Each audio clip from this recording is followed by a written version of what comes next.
Welcome back, YouTubers, to another TNA Impact Wrestling review of us, the British Fist. Me wearing the same old shirt like I do all the time in these videos. Me, Mr. Parkin, this guy sitting next to me, TNA Expert Analysis. He does not get angry like me. He stays calm under pressure. It's NJ. What's up, Shaft? But anyway, make sure you guys subscribe up above, like this video, and comment your thoughts on TNA Impact Wrestling down in that comment section below. As you may see, there's links, contact us in the link in the description box below. Yes, indeed. And the first thing I want to note about today's TNA Impact Wrestling after that last week's diabolical of a show was that the crowd seemed more into the show this week, didn't they? To begin with, not really, but as the show progressed, they got more and more with it. Yes, they opened up with a video package from last week's main event. I just want to wipe that from my mind, and I want to wipe that video from my mind as well, because I was pissed off in that video. Not too much of that tonight, though. I may get angry once or twice. AJ might get angry. But we'll start with the opener. We opened up with James Storm. I guess this makes sense as, even though I don't agree with how they've done it, TNA have now made him the champion, so why not parade him out in the opening segment, I guess? Yeah, he gets straight to the point, saying that he's the champ and that, and then he goes on saying about what happened at the pay-per-view and to follow on from that. Yeah, he wants to give Roode the first shot as well. You know, this opening segment, it kind of made sense with James Storm coming out. He has new music, he brings out Fortune. He got his own mic time, which is good, as he is very good on the mic. Then we get Samoa Joe coming out. What has he done in the last month or two to think that he deserves a #1 contendership title shot? My big problem with this is that, yes, it was so unexpected, because you wouldn't think of him, of all people, coming out. But the thing is, he comes out saying that he deserves a title shot. And my big problem with this is that he's been on a losing streak. And I'm thinking, where does champion worthy come in after a losing streak? Yeah, he really doesn't deserve any kind of championship shot. And then Sting comes out and makes this #1 contention match between Joe and Roode later tonight. And you're like, for God's sake, Sting, you know, come on, you know, Jesus Christ. But like, the whole point of this is you have a #1 contention match tonight, which we don't really agree with the main event on next week's Impact being another fucking free TV title match between fucking Bobby Roode and James Storm, something which could have been built up over the course of months and could have sold out pay-per-views, and they're going to do it on free TV. I'm sorry if I choreographed the main event, but that pissed me off. And what I'm going to say is that Sting making that, as much as I like the more contenders, there's loads of other heels on TNA, and I'm just thinking anyone could have came out. Not someone's had a losing streak, so I think for Sting to allow this match to happen was bad. But it's no more contender, so I guess that's a good thing. I guess looking at it from a smart or a casual standpoint, you got mic time with James Storm, interaction with Roode, a #1 contention match made, even if the #1 contention match is stupid. So I guess it was an effective segment, despite the fact that we really don't agree with Samoa Joe being there and the title match being on free TV and not a pay-per-view. Haven't we done enough of that, TNA? Oh. And when it comes to next week, there'll be a lot more detail. But at this very moment in time, the way that they made this happen, and the way that Sting actually said that this is going to be a free TV match, it just was horrible. No, we don't want to. It's just stupid direction from TNA here. But we'll go on to that next week. We'll have a lot to say about it next week. Trust us, we will here at the British Fist. We then have a backstage segment with Daniels talking about how he didn't quit at Bound for Glory and that he'll prove himself against RVD tonight. It was very short, sweet, to the point. It's how backstage segments should be done, and it led straight into the match which you have with RVD. Christopher Daniels, again, it's a bit shitty that he's continuous complaining, saying that he didn't quit and that. But again, it's building up his new character that he's having, so I think it's done its segment in a short amount of time. Daniels versus RVD, with AJ Styles on commentary, intertwining that feud there. The match went 5.5 minutes. I thought it was a pretty good match. We got more action in this fucking match than we did in the whole of last week's Impact. So I was very happy with this match. It got 5.5 minutes. It accomplished what it was supposed to accomplish. Daniels got the win. You had interaction there between AJ and Daniels. It was an effective segment for what it was. That's just what I thought anyway. Yeah, the match did finish with Chris Daniels on top, and then he has the whole heel thing by getting a screwdriver after Robin down, AJ come in. So it's nicely done, I thought. I enjoyed the way that they're still continuing the AJ and Christopher Daniels in such a positive way. The match ended in a DQ and no one gets buried, so it was really effective in that sense. That's all I can say. Karen Jarrett then comes out with her new crew, and I want to ask you the one thing. Why is Madison Rayne part of this crew? What use does she have apart from being a botch, stupid bitch? That's all I can say. Why is she even in this group? Well, look at this, and Karen Jarrett, the power she's got now, she could have had any knockout on her side, but to pick her, I really think she's done a really bad idea of booking her. But she has Gail Kim now, the return of Gail Kim in her team, so nicely done there. And you know what? When I saw Karen Jarrett, I was thinking, oh my god.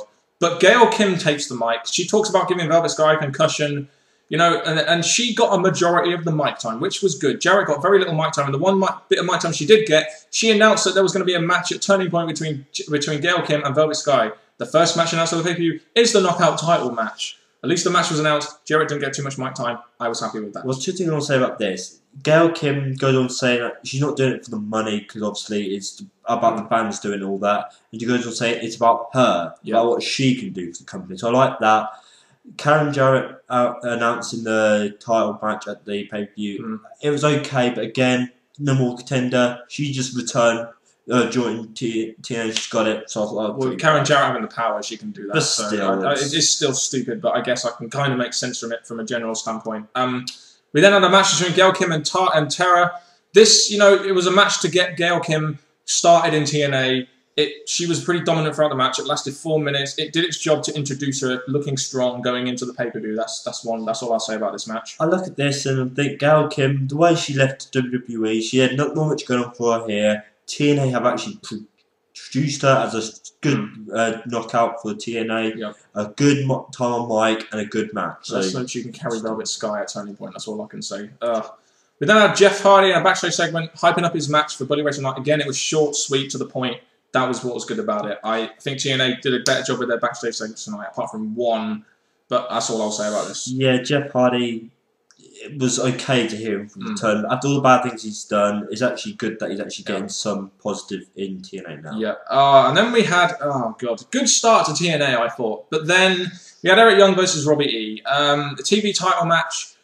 Why? No one cares. Who cares about this? At the moment, the TV title is the most worthless title in the wrestling business. It lasted 1 minute. It's got Jersey Shore shit in it.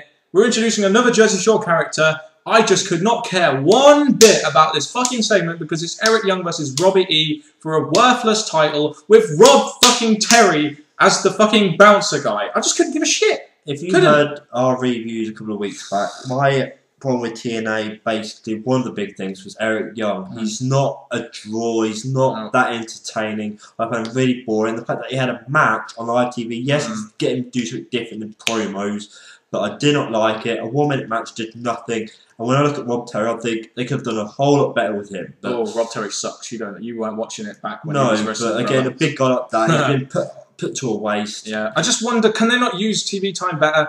I mean, I know they've got Jersey Shore stuff and it's popular, but God, last time they did this, it did not help the ratings. TNA, learn from your mistakes. Please learn from your mistakes. And they're introducing Jersey Shore's Ronnie. And I just don't get why they're doing this. I don't care about it. I'm sure most people don't care about it either. Shall we move on to the next segment? We'll go to the next one. Right, we had a backstage segment hyping up a match between Daniels and AJ. I guess it'll be some point in the coming weeks. And we also had a Bully Ray backstage segment hyping up his match with Hardy. I thought that, again, there were two short segments, and that was the best thing about these. They were short and to the point, and it hyped matches. Again, the hype up for the AJ and Daniels match, I like that, because obviously seeing it again is, okay, we've seen it before, but it's good to see it again. The Bully Ray thing, I love him on mic. He got straight to the point, and then the match was ready. Yeah, but before we got to that match, we had to have a segment involving Eric Bischoff and his son, Jared.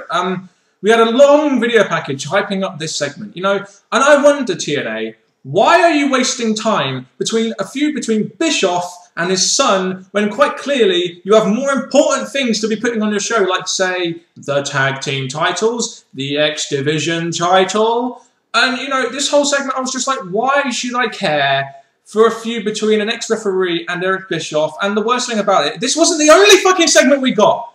This was going to be our main event segment too. So we got 2 segments and multiple backstage segments. Fucking hell. What I'll say about this is that Eric Bischoff, again, he has to get involved in a TNA show. So I think him coming out, there we go. He gets straight to the point and then calls his son all these names under the sun. And I think, to be honest, the outcome of this is eventually going to be maybe his son's going to become a wrestler in TNA. And this is the best way of him getting built up to become one. Again, I'll say this. Do they not have better things to put on TV than this segment? And the fact that we got 2 of them tonight just sucked to me. We have a backstage segment with Flair and Jarrett. Why even have that on the show? It lasted way too long. You've already got 2 segments lined up. Why not another backstage segment with these two? God damn. And all this, Bischoff saying all this bad stuff about him, Ric Flair saying bad stuff about him, it's actually adding a lot of emotion to his son. So I guess it's going to come to some kind of match in the future. Yep. We then have a video segment with Jeff Hardy about his struggles and everything. Jeff Jarrett comes out to the ring and talks about Jeff Hardy, what he did at Victory Road, how he's kind of like portrayed the company at Turning Point 2006 by not showing. We had the same old brawl, the same old breakup, and it was just a bit samey, oldy stuff than what we saw before, wasn't it? But at least it's adding a lot to this lots of this feud. That's all I can say. Again, before the security came out, I was enjoying it because he made some good points. Jeff Jarrett did, yeah. He brought out the words that needed to be said. And it's added a lot more feeling and more importance to this feud between Jeff Hardy and Jeff Jarrett. I hope this is a short-term feud, but I have a feeling with Jeff Jarrett being the fucking spotlighting fucking hog that he is, we'll probably want this to go on for 6 fucking months like he did with Angle. I hope it's just a short-term thing.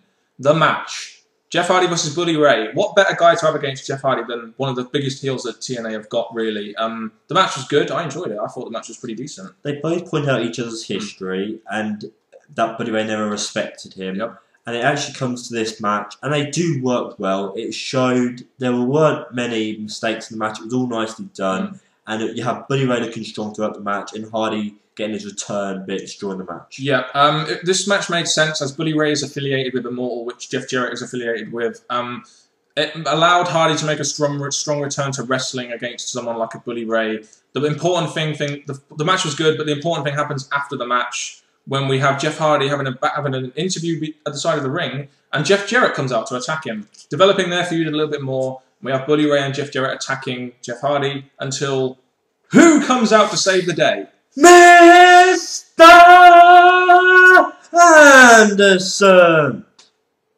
Exactly. He comes out and clears the ring, and that is the end of that segment. I'm guessing they're still going with this Bully Ray Anderson thing. I like it. But it hyped up 2 feuds quite well, in my opinion, and it's linked in very well because you've got 2 guys from Immortal and 2 faces, so it worked for me. The Jeff Jarrett and Jeff Hardy, that needs a bit more build. They've done it good things from beer packages and Jeff Jarrett having a say. The Bully Ray and Anderson, that's been built up. I think they're going to keep going and probably keep building Anderson up back into the main event, hopefully in the future. And then we had the main event matchup of the evening, as Jeremy Borash put it. #1 contendership match for a championship shot next week between Samoa Joe and Robert Roode. Robert Roode had new music. We had a nice backstage interview with Roode before the match, talking about how this is his next opportunity. And that was quick. Yeah, that was very quick as well. A very good job there, TNA, with the backstage segments. Better than usual.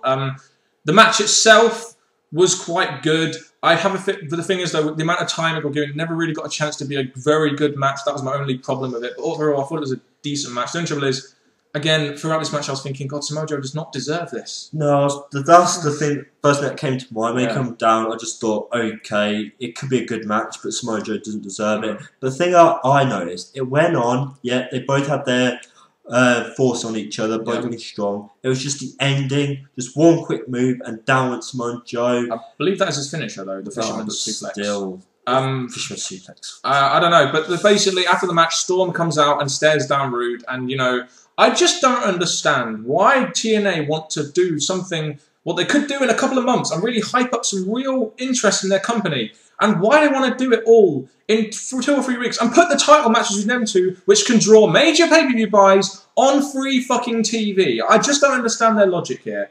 What we'll say is that, yes, it was a stupid match because Samoa Joe doesn't deserve it, but the way it finished, okay, we've got the new #1 contender, and you had James Storm appear on the ramp. They had to stare down, pointing each other and all this thing, so it's got them the feeling. You've got the match set there, and that's just a positive thing I can see out there. So really, even if we don't enjoy the way TNA are doing this, at least it's been effective in the sense that it's setting up a match, a title match, even though it's on free TV. Fuck that. But then we get the main event. This wasn't the main event. No. That's not the way TNA do things around here, brother. Bischoff segment. Again, the second segment of the night. Why the fuck was this the main event? We've had multiple backstage segments and another segment. Could it not have all been done in one segment? Why the fuck is this the main event? So I think, if we go back to Bischoff's first one, the way that Bischoff was talking to his son, the answer was definitely obvious. That his son was going to reject him and refuse.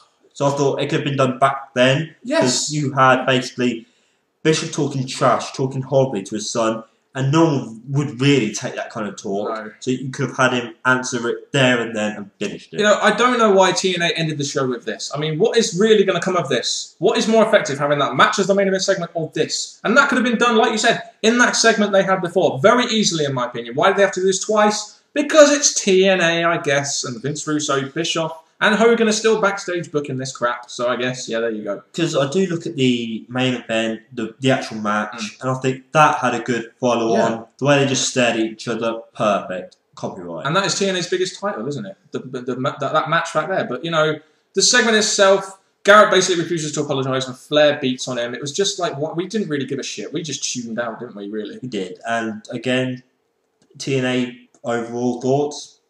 For me, well, it's a big improvement from last week, in my opinion. I thought the first 45 minutes were pretty decent. I was actually enjoying Impact. And then we got a couple of segments in the middle which I really wasn't agreeing with, but we got a good main event despite the fact that in the long run it is really bad direction from TNA having their title match on free TV. My God, that is the worst thing that they could have done with this whole feud, done it so quickly. But overall, I didn't mind Impact this week. It was a C- show. There were some good things about it. There was some bad things about it, but that's all I'll say. But in terms of a future direction, I'm not really liking where this title match is going. No, I look at this, and we had the bad segments of Samoa Joe, Eric Young, and with those, it kind of really left a bad feeling, not a good thought. Oh, this could be a good TNA because they basically dragged it out.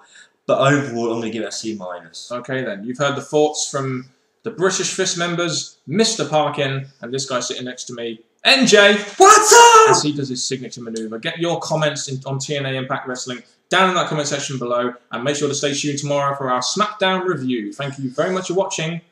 And goodbye, people.